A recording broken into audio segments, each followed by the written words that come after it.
Assalamualaikum warahmatullahi wabarakatuh. Selamat siang, pagi, malam ya. Teruntuk teman-teman semua, sedulur-sedulur semua dimanapun berada. Mudah-mudahan kita semua dalam kondisi baik, sehat jasmani, rohani, lahir, batin, dan lain sebagainya. Ya, pada kesempatan ini aku ingin bercerita seputar pijat memijat ataupun pengalaman ataupun trouble yang suka terjadi di lapangan. Ya, saya sebagai tukang pijat panggilan kadang suka mengalami trouble begini. Jadi ada pelanggan, ada 2 pelanggan, ada 3 pelanggan misalnya minta pijit di jam yang sama, di jam pulang kerja, katakanlah seperti itu. Ya, mereka pulang kerja kan di jam 4, jam 5, jam 6, jam 7, jam 8, kadang ada yang jam 9.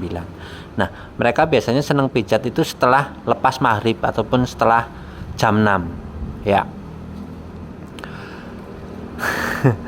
Nah, kebetulan ada 2 orang yang minta pijit di jam yang sama. Ya. Yang satu nggak mau mundur, yang satu nggak mau maju.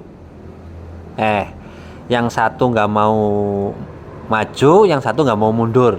Akhirnya mereka nggak kepegang semua, ataupun salah satu yang akhirnya yang kepegang. Oke, kalau yang satu mau maju dan yang satu mau mundur, itu ada kemungkinan bisa kepegang semua. Nah, trouble yang lain adalah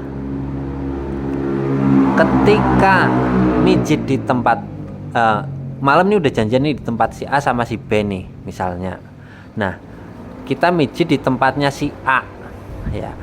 Perhitungannya mijit di sana biasanya 1 orang. Tahu-tahu sampai sana, begitu sampai ataupun mau menjelang selesai, tahu-tahu ada yang minta pijit lagi di titik A. Akhirnya kan di sana megang 2 orang. Lah, akhirnya yang harusnya pergi ke titik B kan nggak bisa pergi tuh, karena menyelesaikan kerjaan di tempatnya si A, karena ada tambahan kuota, ada yang mau pijit lagi. Nah, itu mohon dipahami, dimaklumi bagi pelanggan yang suka mijit tapi manggil. Ya, mohon maaf karena nggak bisa ya menepati janji lah, intinya kayak gitu. Kecuali jenengan ataupun pelanggan pijit mau dipijit setelah selesai dari titik A. Ya, di sana mau 1 orang, 2 orang, 3 orang, yang penting selesai dari titik A, kayak gitu loh. Karena berat untuk meninggalkan titik A sebelum di titik A selesai. Kenapa? Misal ketika ya wis apa-apa nyong baik sing jujur dipijit gitu kan. Nah, kalau misalnya yang satu nggak apa-apa gitu kan, tahu-tahu keluar motor digembesin, mau pergi kepalanya dipukul, kan kacau juga. Makanya harus dibikin senang dulu, dibikin bombong dulu di tempat si A, baru akan pergi ke titik B. Itu paling kayak gitu. Jadi mohon maaf apabila ketika selepas jam 6 itu ada yang mau pijit dan suka akhirnya jadwalnya kacau.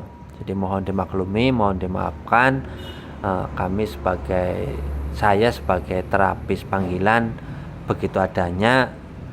Mudah-mudahan ini bisa mengedukasi, mudah-mudahan bisa dimaklumi. Harapannya ke depan mudah-mudahan bisa saling bekerja sama agar terapis panggilan saya khususnya itu jadi tidak ada beban. Nggih. Kalau jenengan gak marah kan kita nggak ada beban. Kalau jenengan marah kan itu beban bagi saya. Nggih. Adapun ketika mijit santai dan ndak, mau habis maghrib, mau pagi-pagi, mau siang-siang, mau malam-malam, itu nggak ada cerita pas mijit gugup gitu loh. Mijit urutannya dari A, B, C, D, E, F, G, H. Setelah dari A otomatis ke B, B ke C, dan begitu seterusnya. Kalaupun pijitannya kurang, misalnya kurang di betisnya gitu ya, tinggal bilang aja betisnya kurang mas, tolong dipijit lagi. Paling seperti itu. Apanya kurang, dipijit lagi, bilang aja, nggak apa-apa. Nah, ini yang agak berat ya. Jadi ketika ada dua pelanggan